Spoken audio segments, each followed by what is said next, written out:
Dieguinho. Bom, galera, tá entrando no ar a nossa primeiríssima edição desta quinta-feira, como sempre com muitas informações para vocês. Então já chega, ó, deixando o dedo no like no começo do vídeo, que me ajuda bastante. Quem for novo no canal, por favor, já se inscreva, ativa o sininho das notificações e, claro, sigam minha conta pessoal no Instagram.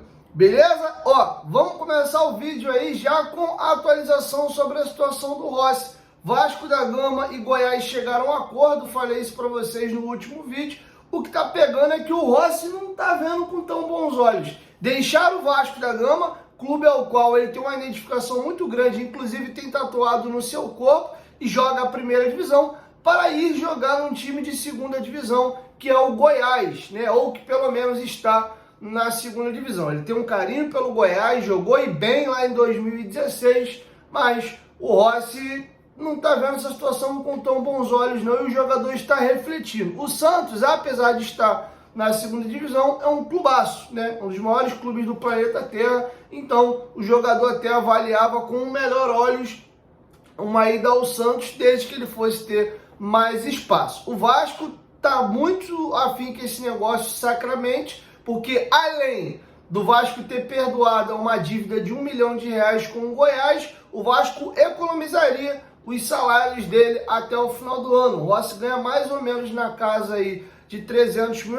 tem 8 meses de contrato ainda esse ano, você multiplica aí 8 vezes 3, 24, 2.400.000, mais a questão da dívida, e aí 13º, etc. Então, um pouco mais de R$3.200.000 aí o Vasco teria de economia com essa negociação do Rossi, e abriria espaço para a contratação de um outro jogador que, na visão da comissão técnica, poderia agregar mais ao grupo, tá? Então, nesse momento, a negociação está travada aí. O Rossi está refletindo se deve ou não deixar o Vasco da Gama.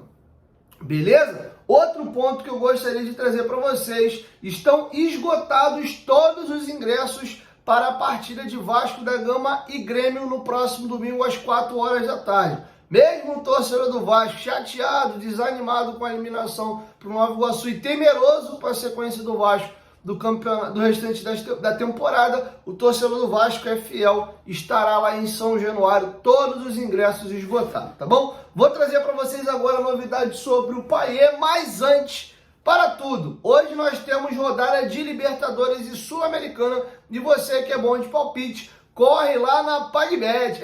A PagBet é a mais democrática do país, com apenas R$1 você está apto a apostar. Na PagBet você tem cadastro desburocratizado, atendimento 24 horas por dia, e nossas transferências são feitas através de Pix. Não à toa o nosso bordão é acertou, tá pago. E viu isso aqui, ó? Nós temos o famoso jogo do Aviator, que é uma modalidade de apostas para você se divertir, tá bom? O famoso jogo do aviãozinho. Corre lá na PagBet, o link tá aqui no primeiro comentário fixado do vídeo. Cadastre-se e comece a se divertir. PagBet, parceira do canal Futebolaço. Dito isso, sobre Dimitri Payet, não está descartado a possibilidade do Payet jogar contra o Grêmio. Ele está fazendo aí uma bateria de treinamentos muito pesado, 3 períodos, inclusive montou uma estrutura dentro de casa para acelerar essa recuperação. Não está garantido que ele vai jogar contra o Grêmio no domingo e também não está descartado. Se ele treinar na próxima sexta-feira e for a campo, existe a possibilidade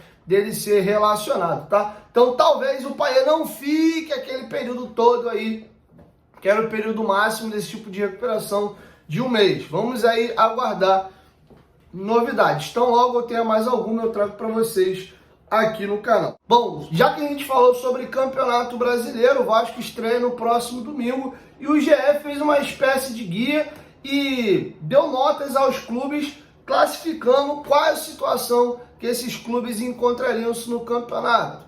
Brigam para ser campeão, podem surpreender, candidatos a coadjuvante ou luta por rebaixamento. Segundo a análise do GE, o Vasco ficou na antepenúltima das opções, que é candidato a coadjuvante. Ele nem briga para rebaixamento, nem é um time que pode surpreender e também não é favorito ao título. Eu vou pegar para vocês a pontuação que o GE deu para todas as equipes. O Flamengo foi o que teve a nota mais alta, 53 pontos. O segundo colocado foi o Palmeiras, com 52 pontos. O terceiro colocado, o Atlético Mineiro, com 43. O quarto colocado, Fluminense, com 41. O quinto colocado, São Paulo, com 40 pontos. O sexto colocado, Grêmio, com 39, empatado com o Internacional, também com 39 pontos. Abaixo dos dois, o Atlético Paranaense veio com 38, o Botafogo com 35. Aí vem Corinthians 35, Bragantino 32, Fortaleza também 32. E aí nós temos o empate triplo. Bahia 31 pontos, Cruzeiro 31 pontos, Vasco da Gama também 31 pontos. O Vasco só ficou à frente do Vitória com 29, próximo do Vasco, que o Vasco tem ali 31. Depois, Atlético Goianiense 24 pontos, Criciúma 23 pontos, Cuiabá 23 pontos e na lanterna Juventude com 22 pontos, tá? Como é que funciona esse critério de avaliação?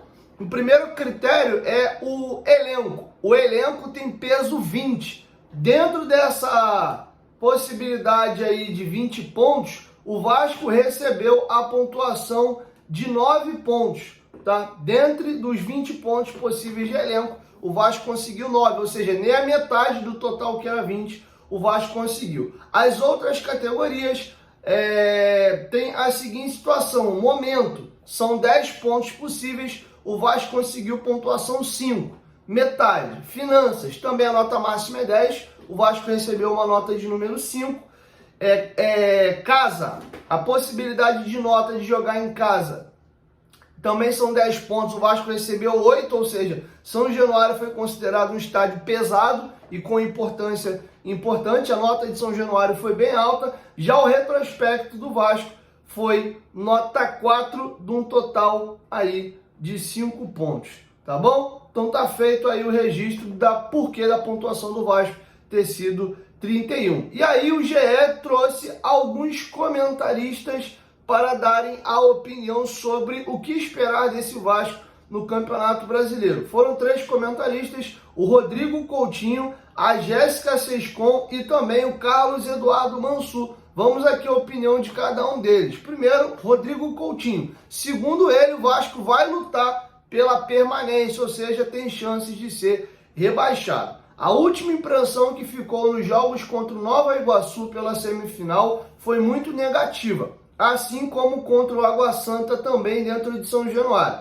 Pelas oscilações do time e pelo desequilíbrio do time, esse é o principal ponto. É um time que até consegue construir, que tem uma boa variação de jogadas ofensivas, cria, mas é muito exposto defensivamente, tanto em transições defensivas, quando perde a bola e tem que recompô-lo rápido, tanto em fase defensiva mesmo. Quando o adversário sai jogando desde lá de trás, o Vasco dá muito espaço no centro do campo, na entrada da área, e acaba expondo a última linha de defesa. O parâmetro que a gente tem é aquilo que passou, o elenco que tem, mas não chegou nenhum grande reforço nesse período. Até jogadores para posições carentes também não chegaram. Então acredito que a tendência é o Vasco, infelizmente, de novo, brigar para ficar na primeira divisão. Sobre a análise defensiva dele, eu concordo em gênero, número e grau, não tiro e não coloco um ai. O Rodrigo Coutinho, para mim, foi perfeito. E eu acho que, na minha opinião, essa análise dele, que eu concordo e assino embaixo, tem a ver com a formação que o Ramon Dias escolheu para o Vasco utilizar e também as peças que ele colocou dentro dessas posições. O Vasco passou a jogar um 3-4-3, tendo um ponta esquerda que não volta para marcar, que é o Dimitri Payet. O Adson, que foi o jogador que mais atuou por ali, também não é um Gabriel Peck, não é um jogador que te ajuda tanto a recompor, tem muita dificuldade na marcação. O David Idem até colabora um pouco mais, mas não tem essa característica. Quando ele coloca o Cleiton aberto ali, pior ainda mais, porque o Cleiton é centroavante e não ponta. O Galdames é um jogador que marca fofo, ele tem bastante qualidade de passe, é um cara que tem bastante qualidade, gosto dele com a bola no pé, mas defensivamente muito complicado. E aí o Vasco tinha o Galdames e o Zé Gabriel se matando para cobrir uma faixa de campo enorme. Os dois alas aqui baixavam para uma linha de 5, o Vasco até bloqueava melhor a sua área, mas a intermediária ficava esse campo gigantesco para Zé Gabriel e Galdames cobrir, e o Vasco foi exposto demais com isso. Então, se o Ramon Dias modificar a formação e pensar um pouquinho mais em fechar a casinha na parte defensiva, acho que o Vasco pode melhorar esse quesito e aí não sofrer tanto, tá? Mas sobre a análise defensiva que o Rodrigo Coutinho fez, eu concordo. A Jéssica Sescon vai numa linha um pouquinho mais otimista. Segundo ela, o Vasco vai brigar pelo meio da tabela. Acredito que o Vasco briga no meio da tabela. Hoje tem um time capaz de evitar uma temporada de sobrevivência como a do ano passado, com o melhor entendimento tático e capacidade de fazer o jogo que o treinador espera. No entanto, ainda custa manter regularidade no desempenho. É uma equipe que pode seguir evoluindo e encontrar um equilíbrio entre defesa e ataque, consolidando o trabalho do Ramon, mas ainda tem características no elenco que interferem na qualidade do jogo. Para brigar por mais, o Vasco precisa reforçar, tá? E agora, para finalizar, do Mansur, o Mansur tem uma análise aqui também que me interessa, eu vou explicar já já para vocês. Segundo o Mansur, o Vasco briga por Sul-Americana.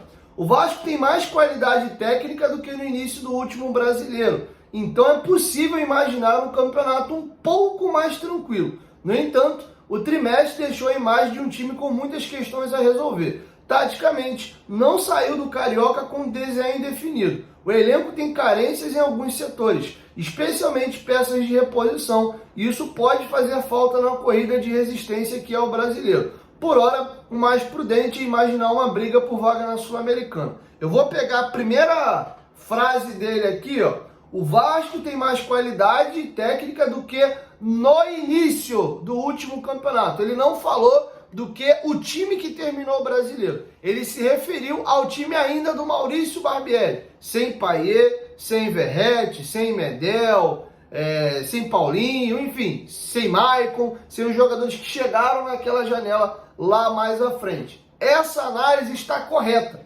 Esse time atual do Vasco e o que terminou o brasileiro é superior ao que o Maurício Barbieri teve em mãos, tá? Desconsiderando a segunda janela do ano passado. Então, eu concordo. E em cima disso, ele acredita que o Vasco vai ter um desempenho um pouco melhor. E esse pouco melhor tira o Vasco da luta pelo rebaixamento, mas fica ali na bundinha de Sul-Americana. Não melhora tanto, não. Eu tô por aí. Eu não acho que o Vasco vai ser rebaixado com esse elenco, mas também não vejo o Vasco tendo um bom campeonato. Eu acho que o Vasco briga ali naquela zona, com esse time, principalmente sem Jair, sem Paulinho, né? O Payet vai voltar já já. Sem essas peças e sem contratações para esse setor, vamos torcer para que o Vasco faça uma boa janela no meio do ano, como fez no ano passado. Eu acho que o Vasco vai brigar ali 11º a 10º, vai, com muita boa vontade, de 9º a 15º ali, 14º. Acho que o Vasco vai variar dentro dessa faixa ali, tá bom? Então é a minha expectativa. Então, resumindo, a expectativa para o Vasco no Campeonato Brasileiro não é das melhores. Não de 3 comentaristas, um acha até que o Vasco luta para rebaixamento, os outros 2 acham que o Vasco briga por Sul-Americano e a outra comentarista acha que o Vasco fica pelo meio da tabela, que está mais ou menos dentro ali da minha expectativa. Meio da tabela, mais do meio para baixo e uma vaguinha de Sul-Americana, tá bom? Então tá feito o registro. E sobre a análise individual das equipes, eu concordo que o Vasco esteja... Eu concordo que o Vasco esteja à frente de Juventude, Cuiabá, Criciúma, Atlético Goianiense e Vitória. Completo, eu acho que o Vasco é melhor que o Cruzeiro, mas não vejo tanta diferença assim não. O GE colocou Vasco, Cruzeiro e Bahia em pé de igualdade. Eu acho que o Bahia tem melhores jogadores que o Vasco, apesar de coletivamente o Rogério Ceni não ter conseguido ainda fazer isso. Perdeu a final do Campeonato Baiano para um time que é inferior a ele. Também tomou alguns cascudos aí na Copa do Nordeste.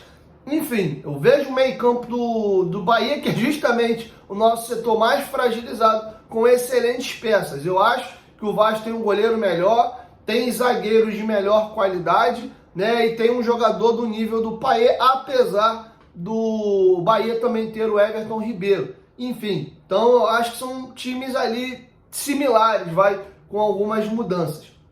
O Bahia é mais forte no meio, acho que o sistema defensivo do Vasco, pelo menos em peças, a zaga, barra laterais e goleiro nosso são melhores, e o ataque cabe discussão, tá bom? Então é isso. Agora, não concordo do Corinthians, por exemplo, estar na frente da gente. Acho que o Bragantino é levemente superior, o Fortaleza por conjunto, não por peça individual. Fortaleza sempre entrega muito mais do que em tese e nome. Se você jogar no papel, acaba entregando, mas o coletivo do Fortaleza com o Vojvoda sempre entrega muita coisa.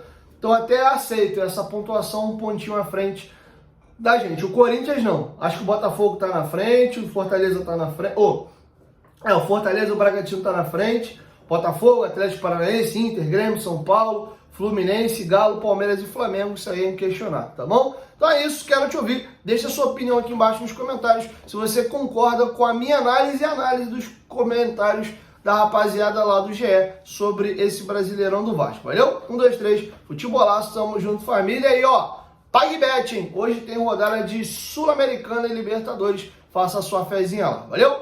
Tamo junto.